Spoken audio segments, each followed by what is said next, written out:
The Halli Casser-Jayne Show airs Wednesdays, 3 p.m. Eastern. The podcast's always available online at hallicasserjayne.com. Something else struck me. Your life and your brother's life got caught up in the life and the death and the victimization of Nicole Simpson. Not just Ron being a victim of the judicial system that in the criminal trial failed to serve, and a relentless press victimized you as well. I mean, you have been victimized, baby, from every angle that I could possibly think of. I'm going back and I'm reading this and I'm going, what in the heck? I mean, I have to tell you this. Better people than you would have taken to the bed with Oreo cookies, and that's where they'd spend the rest of their life. You know, it's funny. I always said that I wish I would have had advice, because I think sometimes it would have helped. But I faced everything head on. Like sometimes, and this is a horrible thing to say, but a part of me wishes that I just would have checked out sometimes. If I just wish I would have, turned to gambling or turned to something that I shouldn't have been doing, just so I could. I'm not that girl, and that's not part of my makeup.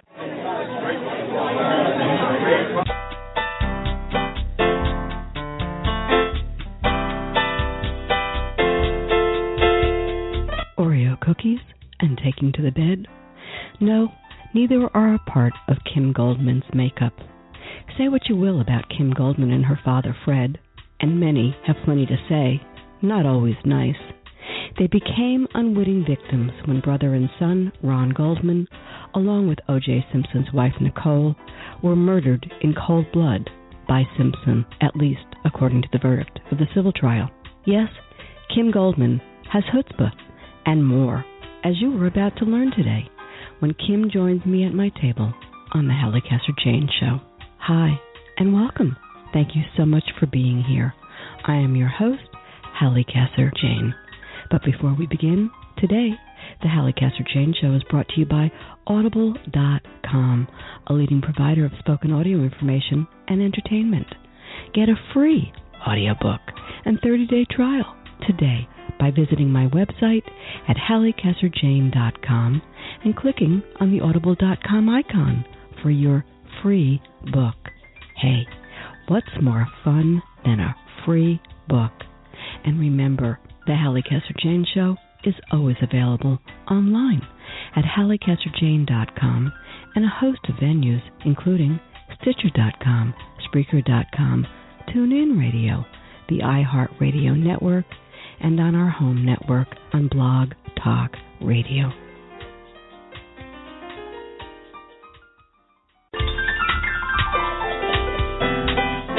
Don't tell Kim Goldman she needs to find closure.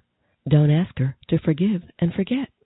When Kim Goldman was just 22 years old, her older brother, Ron Goldman, was brutally murdered by unconvicted football legend and film star oj-Simpson. Ron and Kim were extremely close, and her devastation was compounded by the shocking not guilty verdict in what was to be called the trial of the century. Now, 20 years later, Kim Goldman shares what she calls her 20-year battle with O.J. Simpson in her book, Can't Forgive. At the time of her brother's brutal murder, Kim was no stranger to trauma. Her parents divorced when she was young, and she and Ron were raised by their father. When she was 14, she was almost blinded from severe battery acid burns on her face during an automobile accident, requiring 3 reconstructive surgeries. Does one trauma prepare one how to best handle another? Is there a time to put the past to bed? Counseled by friends, strangers, and even Oprah to find closure, Kim chose a different route. She chose to fight, and that fight would be the subject of tabloid fodder, now nearing a quarter of a century. That being said, ultimately, Kim Goldman's story is that of an ordinary person thrown into extraordinary circumstances at a very young age, a woman who had the courage, despite the discouragement of so many, to ignore the conventional wisdom and never give up her fight for justice. Closure? Who says? Let's talk. So, something, Kim, that I've wondered about, and that is if you still dream about Ron. And if you do, it seems that the only way you could see him is as the 25-year young man he was who was brutally murdered June 12, 1994. Did some way life stop back then? It stalled, I would say. To answer your question about whether or not I still dream about him, I don't know, honestly, anymore. I know that I've had some really vivid dreams in the past, but my sleep is all messed up, and I live a different life now, and I'm anxiety ridden, and You and the rest of us. I don't really know, actually. I have a hard time remembering some of my dreams. I wish I could. I wish I could get them analyzed because sometimes they're really chaotic. But my brother, his face doesn't normally come through in my dreams, but I think an essence of him perhaps does.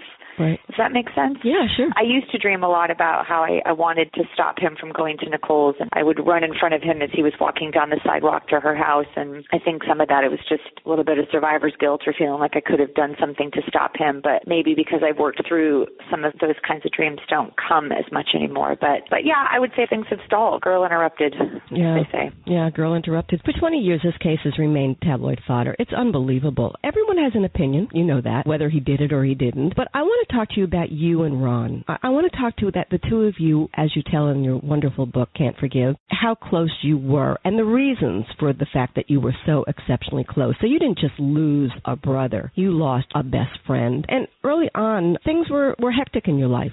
For all intent and purposes, you were abandoned by your mom. Yep. So talk to us about that. Yes. I think people are always surprised to hear, at siblings and how close we were, because I think they envision siblings to just beat each other up all the time, which we did. But my brother and I formed a really incredibly strong bond from the time we were little, I think born out of some trauma that we had in our life from our mother leaving us when we were very young. Back in the 70s, it was kind of unheard of that a father would gain full custody of his kids, but that's what happened when my mother walked out. My brother and I were about 3.5 and 6, and she left. And my dad stayed and did what he is supposed to do as a parent and put the work in and sacrificed what he was, wanting to and supposed to, and gain custody of my brother and I, like I said. And, Ron and I just always relied on each other because we knew we were each other's staple. We were each other's foundation. And even though my dad created this incredible home for us, we knew subconsciously that parents leave, that they leave you. And we just, I don't know if it was ever spoken. I don't remember. We just always were together, and we always looked out for each other. My brother was very much my protector. And it's not to say that my dad wasn't. My dad was amazing, but there was just something between Ron and I that just was amazing. And that's the best way that I can put it. We had a car accident later in my life, and my brother was the one that pulled me out of the car, and he was the one that was there for me when my heart was broken from a boy at school, and, would stick up for me on the playground if someone was pushing me around. And my brother was the one that let me tag behind him so that I wouldn't get left out. There was just a really close bond between the two of you. And I think that's an important element to this, because I think that, and we'll talk about this a little bit later on, that when people who are so cruel to victims, they're cruel. They missed a lot of it. And I went back and looked at a lot of the story just to refresh my mind before you and I talked. And we're going to talk about that too, some of the things I discovered. But it's amazing how hard people are on the victims. And they just didn't understand that closeness that the two of you had and intimated that it was made up. And that just totally is crazy. I want to talk a little bit about your mom, because I think it's going to come up a little bit later as we further this discussion. She kidnapped you. Your mommy kidnapped you. Yeah. Again, going back, I kind of glossed over it a little bit, but the custody hearings and, my brother and I went in and out of therapy, and I'll never forget Betty Noodleman. She was our therapist. And, I remember during that time when my dad and Sharon were going to court, I remember telling the therapist, Betty, that I wanted to stay with my dad, and my brother did too. As hard as it was, we knew inherently that we were better off with our father. And when right before my dad gained sole custody for us, Sharon took us one day and kept us from a Friday to a Monday. My dad had no idea where we were, and she kept us hidden from him. And during that time, continued to tell my brother and I that my dad didn't love us, that he didn't want us, that we were too much trouble. It was always bad-mouthing my dad. And I remember the scene of my dad banging down the door to save us, essentially. And it was very traumatic. It's very traumatic to have a parent tell you that you're unloved as the same person that's treating you in such a horrible way, and then ultimately she disappeared. And so the irony is obviously there, but big abandonment issues, kiddo. Yeah. A theme of your life. I didn't really realize how much I was dealing with all those abandonment stuff until I was, my late 20s, early 30s.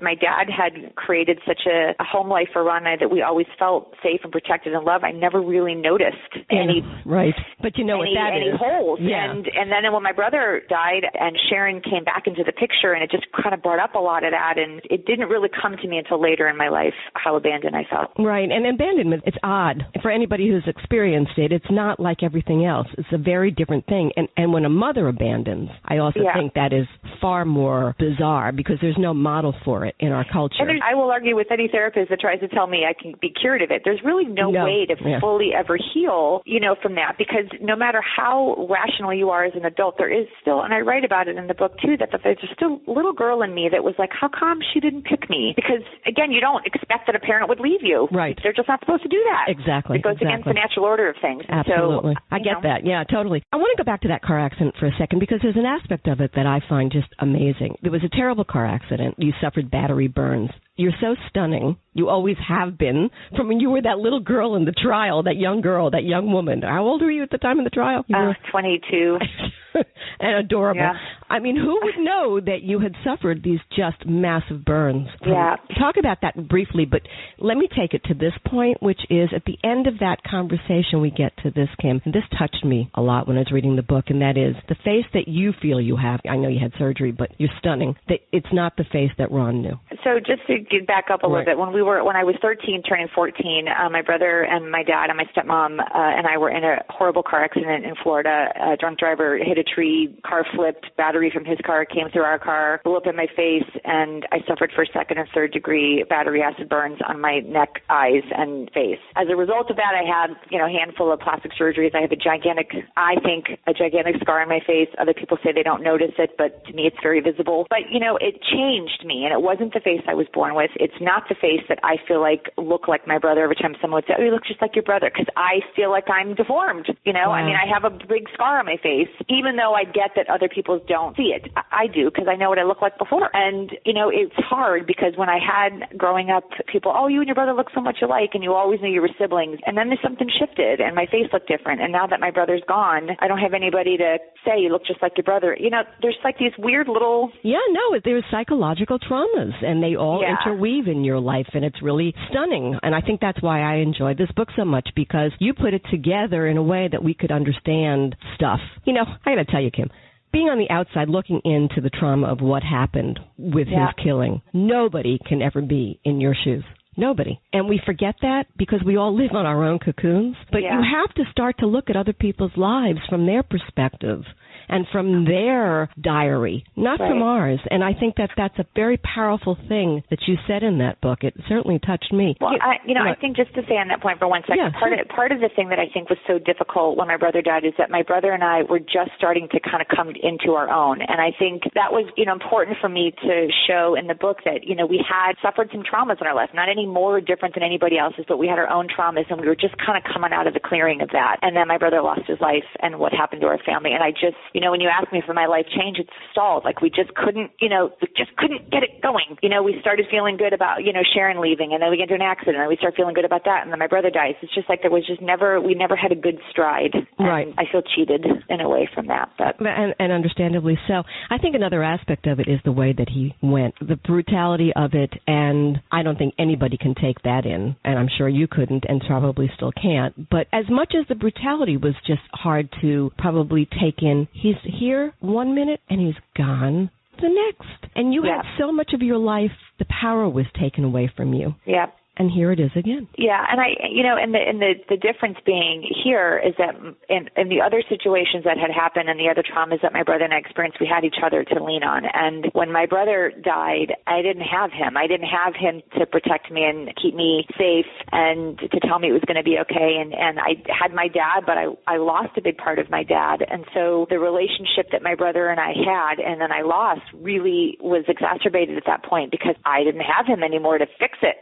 Right. And to help me fix it. And we were each other's go-to in that regard. And that I never really understood, I understood it, but it's like it really, now as a grown woman, I'm realizing the loss of a sibling and I don't have those relationships to carry into my adulthood. And, with my father getting a little older, I get a little more nervous about being alone. And, it's hard. It's grief. This is why I argue with people about the concept of closure, because it just doesn't exist. I stay with this my whole life. We're going to talk about that later. later, so let's not get into that too much, except for me to say this to you. If life is a maze and we all have to wind our way through the maze of our existence, this is what I was thinking when I was reading your book, that, you know, when you're in a maze, you go down one place and you keep going, you think you're going to get to the end to where the goal is, and then you hit a roadblock. And I don't care what you do, you cannot get past that. You have to go back, go around, circle, blah, blah, blah. That's your life. That's Kim's life. Yes? Yeah. I mean, that's a perfect analogy for it. It's a crazy thing. Something else struck me in being able to take the time and finally think this through, which I never have time in my own life until a story comes up and I got to read it for the show. And I was possessed with this when it was happening, like everybody else. Your life and your brother's life got caught up in the life and the death and the victimization of Nicole Simpson. We tend to forget that this was a crime of passion, because it was. It was definitely that. I mean, it was a sick guy, right? And the Goldman family, not just Ron being a victim of the judicial system that in the criminal trial failed to serve, and a relentless press victimized you as well. I mean, you guys, you have been victimized, baby, from every angle that I could possibly think of. I'm going back and I'm reading this and I'm going, what in the heck? I mean, I have to tell you this. Better people than you would have taken to the bed with Oreo cookies, and that's where they'd spend the rest of their life. You know, it's funny. I always said that I wish I would have had advice, because I think sometimes it would have helped.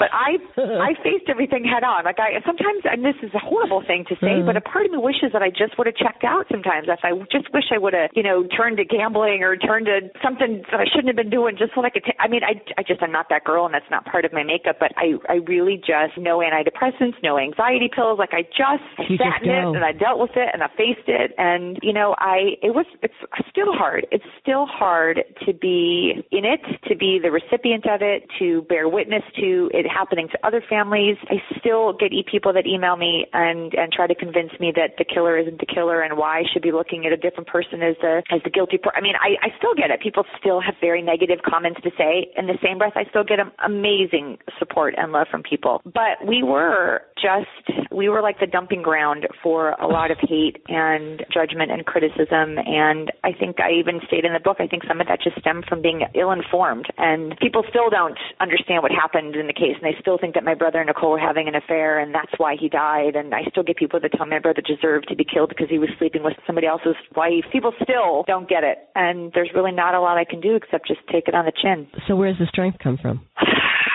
My dad, my friends, myself, my brother, my son, and some days I just choose not to. Some days I just choose to be cranky and pissy and antisocial and don't want to deal and don't want to respond to people's emails. And sometimes I create alter egos and respond to those nasty comments and let people have it. Hell, girl, I don't have a brother who was murdered. Yeah, and I hear you about that, but I don't have a brother who got killed. And I tell you what, I'm still with you on all of that. I get that. Totally get that. Well, I think part of it, like I said, I have to understand that I lived it and I know information that other people don't know, and I was in the brunt of it for such a long time. I can't expect everybody across the country to be as connected and committed and invested in it as I was. But that doesn't also mean that I have to take it either. Right. I mean, some of the, between death threats and stalking and just the nasty stuff that people put on the internet because they can hide behind a fake avatar or whatever it is, and they can just spew their hate. They don't realize that it's damaging and it's hurtful. And even on my best days, it still stings. Yeah, no, I get that. But, we live in a crazy world. I mean, there's no question about it. People are nuts. You never say the name O.J. Simpson. To you, he's the killer, quote unquote. Yeah. Talk about that decision not to refer to him by name. And in the same vein, although your mom abandoned her parenting responsibilities of you guys, most of your childhood you called her mom. It was only later that you elected to call her by her given name, Sharon. What's in a name? Well, with Sharon, actually, it was earlier than, it was right around when I was about 7, that when I knew she kind of wasn't coming back for us, that my brother and I just asked our dad if it would be okay if we called her Sharon, because we didn't feel like she was much of a mom to us. So that was pretty early. Great. She was gone my whole life, so she's just Sharon, because I don't think she earned the right to be called mom. She didn't. Right. She birthed me. That's pretty much it. Right. So when it comes to the killer, I think Dominic Dunn, who most people know Dominic from a writer for Vanity Fair, but his daughter was also killed. She was one of the actresses in Poltergeist, and Dominic was a big victims' rights advocate, and we became very close during the trial. And Dominic and I were sitting around one day, and something came up about the killer, and Dominic called him a killer, and we just said, that's what he is. That's what he is. I mean, and just from then on, that's what he became. And I was frustrated with him, the killer, being referred to by his first name all the time, and people were so casual and so friendly, and they high five him, and even news anchors, when they would talk about the story, they would just talk about OJ. They weren't talking about his full name. It was too familiar, and it was too friendly, and it was too comfortable, and I didn't think that he deserved that level of intimacy. He's a killer, and that's who he is. I can say his name. People think that I never say it right. It's a choice. I mean, I certainly can say it, but I just opt not to. I hear you. The trial of the century, another name. You're not too thrilled with that either. I don't blame you, because that just kind of deludes the real truth of what all of this is about. Talk to me why you don't like it. Well, I'm not a person that does well when you categorize things and everything has to have a title, and I feel like, the trial of the century has to come with a theme song. I just feel like it diminishes what happened, and what I learned going through my brother's and Nicole's murder trial, that it really was never about Ron and Nicole, and when you called it the trial of the century, it just became something bigger than what these two small families were dealing with, and that was a tremendous amount of pain and sorrow and anguish and trauma, and putting the trial of the century, just like neon lights, I just felt like it just became this circus, this dramatic production every day, and it was, but I was 22 years old, and I'm thinking, my brother died. Why are you all calling it the trial of this? I didn't get it. I just didn't get it. And I get that you didn't get it. It was such theater. It became theater. Yeah. It became the circus that you referred to. It's funny, very quickly, you don't even have to respond. This is just something that I picked up. You say the name Judge Ito or Marcia Clark or Chris Darden or Tom Lang or Mark Furman, Phil Vanatter. My heart starts to beat. Does yours still? Absolutely. I mean, it really, really puts me, and not that I need anything to put me back in those moments, but framed a big, huge part of my young adulthood, and I think our country. It really is like a marker place for people. Everybody knows those names. Short of up-and-coming kids, that were 4 or 5 at the time, who actually still write me and say, I don't really remember much, but my parents used to watch the trial, and I'm studying about this now in my law class, or whatever it might be. But people, Cato Kaelin, they remember Cochran. I mean, everyone, it doesn't fit, you must have, everybody knows. Catchphrase. Bruno Mali's shoes, they know what the glove, there's certain catchphrases, and it has become such a part of our vernacular now that some of those phrases are even used as verbs. And that trips me out. You watch, and you alluded to it before, that it's everywhere. I mean, it's still on the nightly, talk shows. You still hear comments. You still hear it in movies. My son, who's 11, now picks up on it in movies, whereas before he didn't always catch the references, but now he hears it. Even in new movies it's referenced, new television shows it's referenced, and it should be 20 years later. It's still crazy. It's pop crazy. Culture. And you know what it is? It was the beginning of TMZ. It was the beginning of, I know Harvey Levin, who was founder. Well, I don't mean that literally, reporter, but I mean figuratively. Yeah. I don't mean it literally. It was the onset of cable news and the 24-hour news cycle, and that started it for sure. I've had Gil Garcetti on the show. I'm a big fan of his photography. He's unbelievable. He's a cool guy. But he shuts down. He's friend. Yep. I'm not talking about it, Halli. I don't care how much I love you. We're not going down that road. But in this particular aspect, I had him on the show a couple of times, and one of the times we did a show on the death penalty, because, he's a big proponent to end the death penalty. And I wondered where you are on that. Definitely a proponent of the death penalty. However, only if we use it. I don't support putting people on death row and leaving them there for 25 years and wasting all of our taxpayer dollars to keep someone alive on death row. I think that is a complete waste, and I don't think it's a deterrent the way that it was set up to be when you give someone, the death penalty and you're going to execute them, but then you let them sit for 25 years. I don't get it. I was a psych major. I went to school for psychology. I was of the mindset that everybody needed a chance to be rehabilitated and everybody just needs a second chance. Well, I'll tell you, the second my brother died, I did not afford that to anybody anymore when it comes to this kind of a crime. I don't think that if you commit a heinous crime and are found guilty that you need to be wasting any more of our time and effort, and I just don't have any sympathy for it. And I know that makes me sound cold and callous, but no, it's how you feel. But I understand. Listen, it's a very hot topic. It's widely. I get it. I just don't have to. And I think that's where when I think about my brother's case, I'm very logical. I'm very realistic when it comes to most things. I can think it through. My father and I are polar opposites on so many points of view, but when it comes to my brother's case, I reserve the right to be illogical and emotional and irrational and inconsistent with some of my views as it relates to other cases, and I'm just going to stick to that. I get that thoroughly and totally. God bless. I mean, go for it, girl. That's my prerogative. Yeah, I think you earned that prerogative, by the way, the hard way. On the same score of hot-button issues, this was a race case. It didn't start out as a race case, but it wound up being a race case, and he was let off. A lot of people think race. And here we are today, Ferguson, Trayvon Martin. Where are you on that? You've been called a race, what? Racist. Thank you. I've been called a lot of things.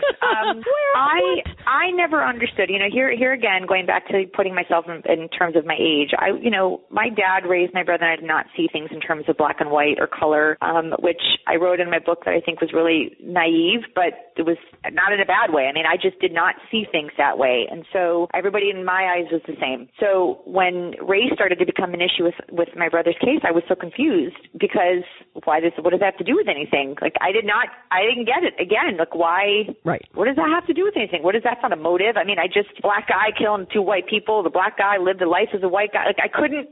In my head, it never made sense to me. And it didn't make sense in terms of any kind of fact. There's no facts to prove that there was any racial issues going on here. It was just floated theory by a very smart defense team who saw in a set of jurors that would fall into that trap, and that's what happened. And they baited the jury with it, and the jury took it hook, line, and sinker. And there was never anything to show that there was any kind of racial issue. But what it did to our country and how it set back race relations in our country was deplorable, and I think Cochran was 100% to blame for that. And I still think that we're in a horrible state as it relates to race relations currently. I mean, it's bad. And now I'm very aware of it. Oh, well, sure. And then you look at the judicial system, right, and you say to yourself, what's going on here, folks? I mean, every ploy that can be played for whatever reason it needs to be played, and that works on both sides, by the way. Yeah. Give or take.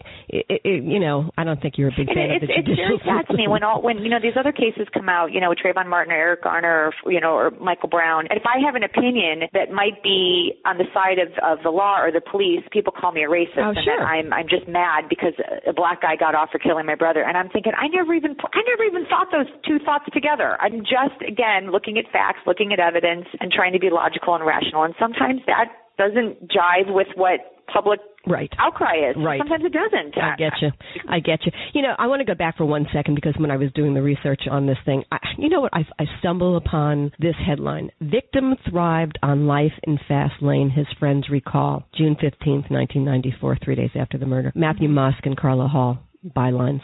This is so crazy. You mentioned it briefly before, but I wanted to just punctuate it because you guys really withstood some crap. Like any case, because I'm very sensitive to it now, you're always going to have people that want to insert themselves as LA Times, by the way, as a spokesperson, as a close family member, as a best friend, a girlfriend. We had lots of people that were my brother's best friends that we never heard of. We had lots of people asserting themselves as, the closest thing, to a sister or brother that he ever had. We had lots of those people that popped up. And in those first couple of days, we were confused by it. But then my father and I tried to fix some of that because the picture that they were painting of my brother was this partying, right. He was 25 years old.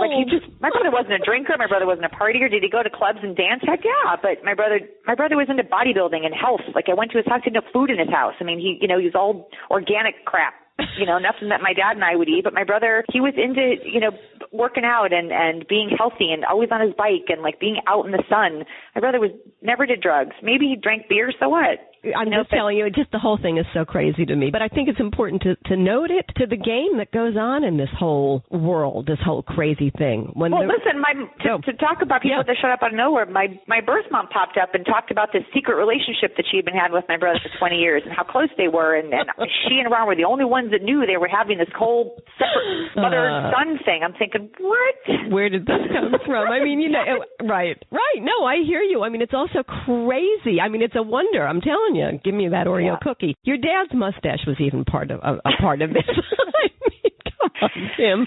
And your dad, that's a sad story. I mean, tell us about how it's a great mustache. Most men would kill to have that mustache. My poor dad. My dad has the Raleigh finger mustache, which everybody knows. And my dad, a lot of people would accuse my dad, of just, why don't you just shave it, then people won't recognize you. And that's why people know my dad is because of the mustache. But, years after we moved to California from Chicago, my dad took my brother and I in a car ride down to the beach and told us a story about years ago. He had suffered cancer treatments or gone through some cancer treatments and lost a lot of his hair and his facial hair and notably his mustache. And it reminded me of a memory that I had when I was younger, that my dad came to give me a kiss and I pushed him away because I didn't recognize him. And I thought he was a different person because he didn't have his mustache. And I remembered that and I thought, that's why you lost your mustache from the chemo treatments. And so for me, my dad's mustache is a symbolism of him being healthy and cancer-free. So for all those people that want my dad to shave his mustache, it's not going to happen.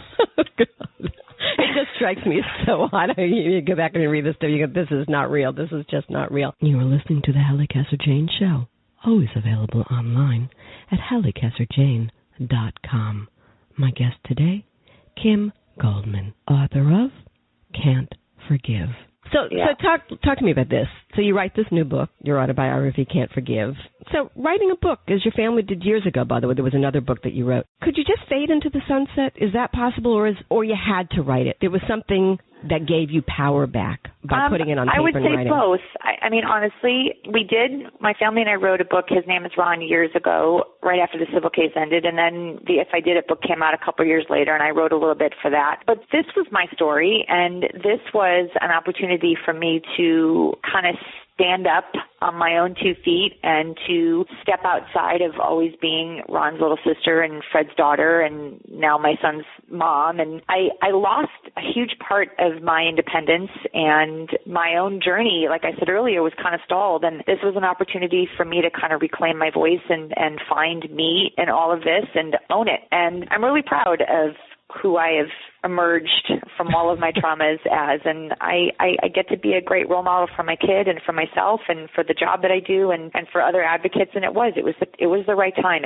I don't know how to explain it. You explained it. It felt right. It felt strong, and I got to control the message finally for the first time in 20 some odd years, and that was important to me. Empowering. You begin the book with an extraordinary story of encountering Simpson in a parking lot and you contemplating running him down with your car, but you didn't. Why? Because I'm not a killer, and because I knew that in that moment that running him over with my car would solve the immediate pain that I may have been feeling, but would have caused a long-term pain that I didn't want to put on myself or on my dad. And, like I said, I'm not a killer. I have morbid thoughts. I can't lie. And there was that moment where I could have, and I revved the engine, and I thought, oh my God, no one knows it's me in this parking lot, and it's just us here. And I remember revving and white knuckling, my fist against the steering wheel and thinking I could totally take him out. And it's not who I am. And I couldn't even contemplate putting my father through any more trauma than he had already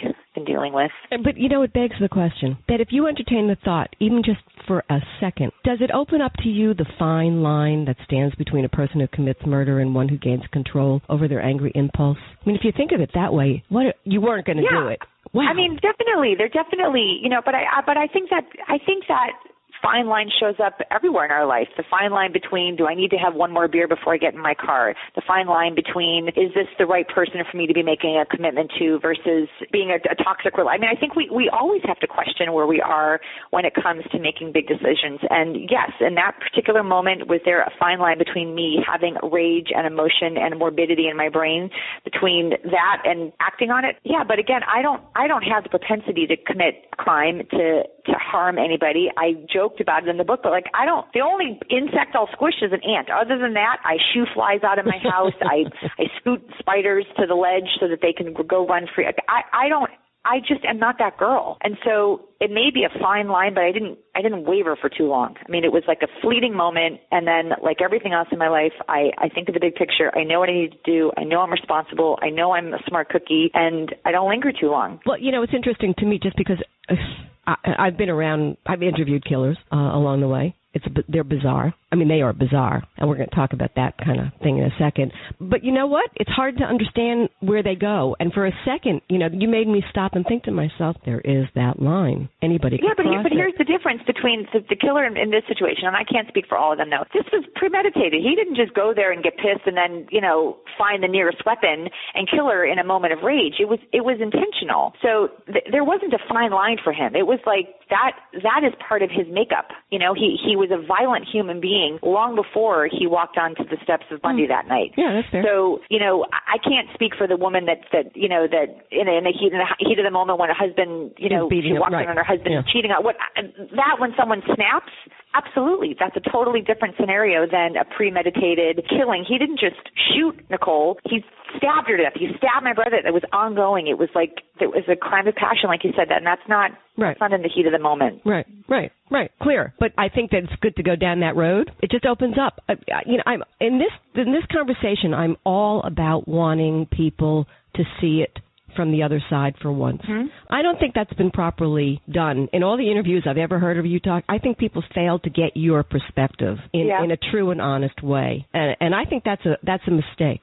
I think it's a huge mistake because you are the victim of this. Ron's dead. He was the victim, but you're here. And when a victim is a survivor, and we're going to talk about survivor guilt in a minute, I think that is so important to bring that out to the world to understand. Yeah. And I think that's what the trial failed to do for you. Talking about survivor's guilt, it's a horrible feeling, I'm sure. It's bizarre. It's whoever even thinks that you're going to survive, right? Something like this. Yeah. Well, I think, I've really struggled with that term for me as it relates because I think the survivor's guilt for me, and I don't know that it showed up in the book, defined way, like someone who, the people from Newtown, for example, if there were students that survived that shooting, I think, that to me is the true definition of survivor's guilt, that you were able to escape death. I think for me here, the survivor's guilt, the way I interpret it for me is that I felt for a very long time tremendous guilt for living my life. Yeah, that's the kind I'm talking about, yeah.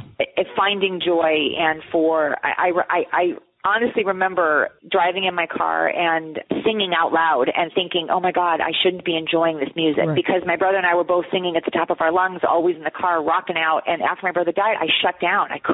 Nothing was happening. And then I remember the day that I started singing in the car and thinking, oh my, what does this mean if I'm singing now? Does that mean I'm enjoying my life? And I shouldn't be enjoying my life because I have trauma and I have tragedy and I shouldn't be feeling good things. And that was where it got very confusing for me. When I surpassed my brother's age, that was really hard for me because I was now older than him and finding successes in my life that my brother wasn't able to realize on his own. That was really hard for me. Having a family, getting married, getting divorced, birthing a child, like all of those things. He never would have, yeah. He was never, and it does come with guilt, and it's hard to define it because it's not like I don't think I'm deserving of it. It's just I'm living a life that my brother never get to have, and I feel regret. I feel resentment. It doesn't diminish the joy I feel around it, but it's bittersweet. Right, it's bittersweet. But the other side to that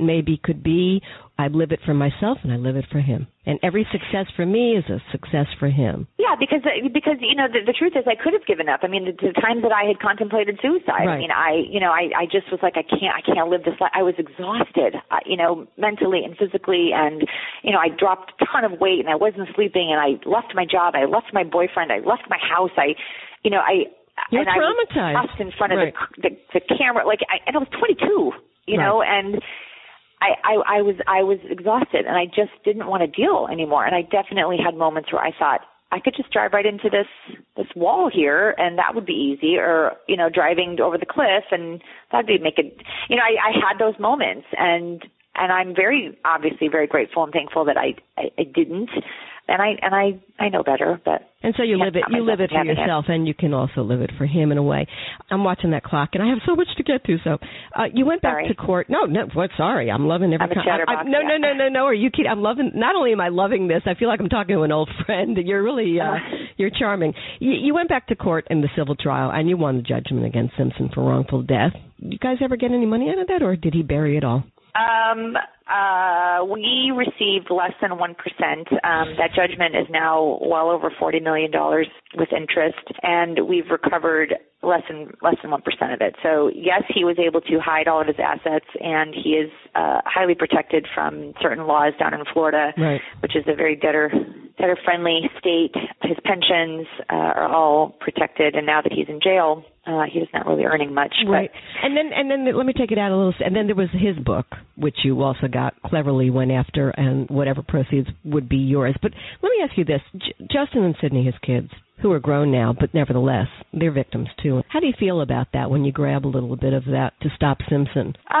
Well, for a very long time, my dad and I were incredibly sensitive to Justin and Sydney because they were collateral damage, of course. And, I couldn't ever have imagined what their life would be like with their mother gone and their killer. Yeah, their dad is, I couldn't even put myself in their situation. And my father and I were always very sensitive with the decisions that we made and the avenues we chose not to go down to pursue the judgment because we didn't want to negatively impact his then kids. As we got a little older and learned a little bit more about how the judgment process works and collections and hiding assets, and when the book came about, we learned that Justin and Sydney were beneficiaries to numerous companies, shell companies, that were established to hide assets from us. And the book, namely, Justin and Sydney were shareholders in that book and the profits from those books, and they signed off on the book being published. And it was a big family meeting. Everyone knew what was going on. Everyone knew what the book was going to be about, and the kids signed off on it. And they were quarter owners of a company that stood to make millions off of that book. So once we learned that, it shifted a little bit of my attention. Not that I want to bring harm to them, but I need to look out for me. I need to look out for my dad and our legacy and our family and do what's right for us. And I don't want to cause harm to them, but I didn't write the book. Right. If anyone's going to be pissed at causing harm to them, it's their father. Okay. He finally lands in jail. Mm-hmm. Okay. Sentenced, 33 years for robbery and kidnapping, eligible for parole after serving 9 years. Some argue that he wouldn't have gotten a jail sentence like that if it weren't for the trial. And does that matter to you or anybody? Nope. Yep. I had to ask it, though. I did. I don't care one bit. And, again, that's where I get to reserve the right to be illogical. I don't care. No. Here's the deal. At the end of the day, the judge, didn't do anything outside of her authority as a judge. Did she give him the maximum sentence? Sure. Yeah. But she didn't do more than what she was allowed to give him. So, if you don't commit 13 counts of crime, then you don't suffer 13 counts of punishment. Right. So, you character that you are, you send him a note, you send him a card when he goes to prison. Oh, yeah.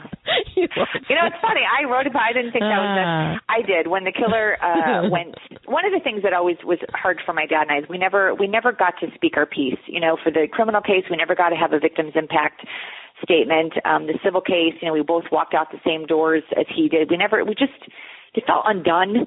And when he was sentenced and sent off to Lovelock Prison in Las Vegas. What a name, by the way. I did. Yeah. I went to yes.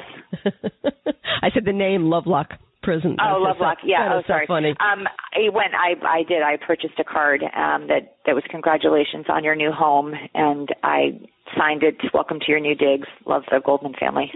Or I don't think I said love, I just signed it the Goldman family. It's so funny. Yeah. You also wanted to have a conversation with him. I did. Yeah. I don't know. I don't know that I fully contemplated how that was going to play out should I have been given the opportunity to speak to him. But I had this crazy idea that I wanted to see him behind bars. I wanted to see him in shackles and behind glass and being ushered through doors with bailiffs attached to him. It was important for me to have a visual of him kind of being diminished in size because he had taken up so much space in my life and in my brain, and I needed to make him smaller so that I could make him a little bit more manageable in my life. And seeing him in that place, I think, would have helped me do that. What would you have said to him? Opportunity, but what would you have said?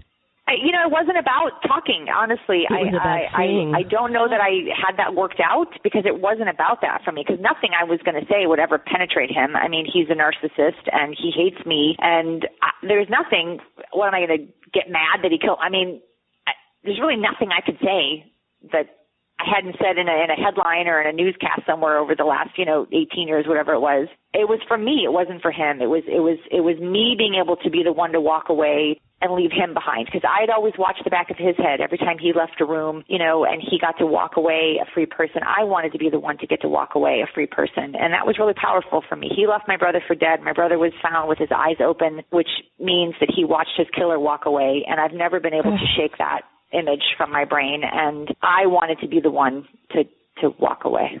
You amaze me. I want to talk to you about this. You also spoke to his attorney, Yale Galanter. Is that I never know. Galanter. Galanter. And he attempted to set some compromising terms if you were going to get to see Simpson in jail. You want to talk just a quick about that? Yeah, he very quickly he wanted me to sign a confidentiality agreement that if I were to get myself inside the prison, that I would have to deny that we ever met. I could never speak of it. I could never talk about it to anybody. And if I were to ever tell anybody that I went, that he would file charges against me. And that, so I wasn't willing to. He has to be something else's attorney. He's not getting paid, right? Well, in hindsight, I think that he, looking back at our conversation, and again, I wrote about it. I mean, he said, I can't protect you in there. He's not a nice guy. If he tells you he said when, he didn't say if. He said when he tells you that he killed Ron and Nicole, then you're going to go out and you're going to tell 2020, you're going to tell Oprah, and I can't do anything about that. And I think that's was his concern. No, I understand that. I question his. I question if you're not getting paid and he's not court appointed, right? Why he was still his attorney of record at that point. Right, I understand that. Why is he standing up for O.J. Simpson? That's all. He's not a court appointed attorney. He is. Well, listen. I don't trust Yale Galanter, and I think that he was looking for his own angle, and right. I think he was worried of what his client would say to me. Oh yeah, no, but I'm not talking about it in terms of that. I'm talking about it the big picture. Who is defending O.J. Simpson? Why? That's my point. Why? Because there's something for there's like you say that you see people walk on the street. There's always somebody for somebody. Everybody deserves to have an attorney, and the killer walks with a certain ilk. And Yale Galanter, he's not getting paid. He's not, blah blah blah. Well, he was still getting. He's still the money that the killer owed all of his attorneys that he never paid came out of and the proceeds. Oh, it did. Oh, okay. So all those people that weren't getting paid, so they put their bills into the kitty. Okay, all right. Okay. They all got paid. All right, yeah. then I understand it. But if he wasn't, I didn't understand it. So listen, Kim, the title of your book, Can't Forgive. Now listen to me, my friend. Forgiveness. Biblical. Old Testament. Blah, blah, blah, blah, blah. You know the deal. Mm-hmm. All right. So spiritual leaders say, if you hold on to hate, it doesn't hurt them. It hurts you. You got to find the place within yourself to forgive. I'm curious as to how you got to that. By the way, and Oprah is even a proponent of closure, letting go. More of a term that I think people understand with closure. Talk to me how you got here. I don't understand the concept of letting go. I don't know how you let go of a sadness that's in your life. For me, other people, great. As it relates to me, I've just learned how to manage it, and I have learned how to not let my grief and my emotions suffocate me, and to prohibit me in any way of living a healthy life. I don't know how to explain that. It's a conscious choice. It's every day it's choosing to live my life with honor and integrity and love and compassion. And I've lived a life of I'm a nonprofit for the last 15 years of my life. I mean, I don't know how to do it any differently than the way I'm doing it. I know that when I look at myself in the mirror, that I'm not filled with hate, that I'm not filled with a dark hurt the way that people like to think of me. I have tremendous compassion and tremendous love, and I have targeted anger towards the person that slaughtered my brother. I think that's appropriate, and I'm totally fine with those feelings. And that's the best I can explain. I'm not a spiritual person. I'm not a Bible reading person. I'm Jewish. We don't believe in forgiveness the way that Christians and Catholics do. We just have a different perception, but I don't follow that. It doesn't work for me. So I forgive myself for not forgiving, and that's how I'm going to look at it. It's not a judgment. I'm just taking it from the angle that needs to be taken at here. So if you don't, all the anger, all the hate, all the negative feelings that you have towards the killer. Mm-hmm. So where are they? Do they rest in a certain part of your soul, and every once in a while they bubble out, or is it always there on a kind of low level? That's always there, or is it buried until you talk to somebody like me? I think it's a little bit of both. I think there are different times. Do I walk around throughout my day and thinking, that every time I see a white Bronco, I think of him? I don't know. I'm not aware of where it sits. I just know it doesn't sit in my mouth all day long so that I have a sharp tongue. I know that it doesn't sit and take up the entire capacity of my heart so that I can't love and feel warmth towards other people. I just know it's somewhere in me where it needs to be, and I think it's appropriate. What he did is unforgivable, and I don't think I need to do any more work trying to figure out how I need to forgive somebody for something. I just feel like that's a wasted energy for me. The energy that I'd rather spend on myself is making sure that I get up every day with a smile on my face and with purpose and with honor and integrity and grace so that my son continues to live in a life like that. And that's the best way for me. And other people feel differently, but that works for me. No, that's fine. You have a son, 11 years old, Sam. Yeah. Who does he look like? When he was littler, he looked like his dad. I think as he's maturing, he's starting to take a little bit more of a Goldman look to him. He definitely reminds me of my brother. He's got the same freckle pattern, same brown eyes. He's got some mannerisms of my brother, which are trippy.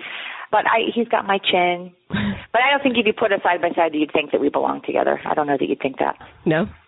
We're very similar, though, in personality, so people know that we're cut from the same cloth, but I don't know. It's hard for me. So what does he know of his Uncle Ron? Everything. Yeah. He knows everything, yeah. Age appropriate. My brother is a very big part of my life and always has been a big part of Sam's, but not until he was probably 5 or 6 did he start to really understand that what happened. And then as he got older, the stories got a little bit more detailed, and now it wasn't only until a couple of years ago did he even know who the killer was. He just knew he was a famous person. He didn't know much beyond that. But now he knows the name, and he knows that we don't pick number 32 when we're playing the lottery, and he knows that we don't root for USC because the killer used to play for USC. Those little things. Yeah, little things.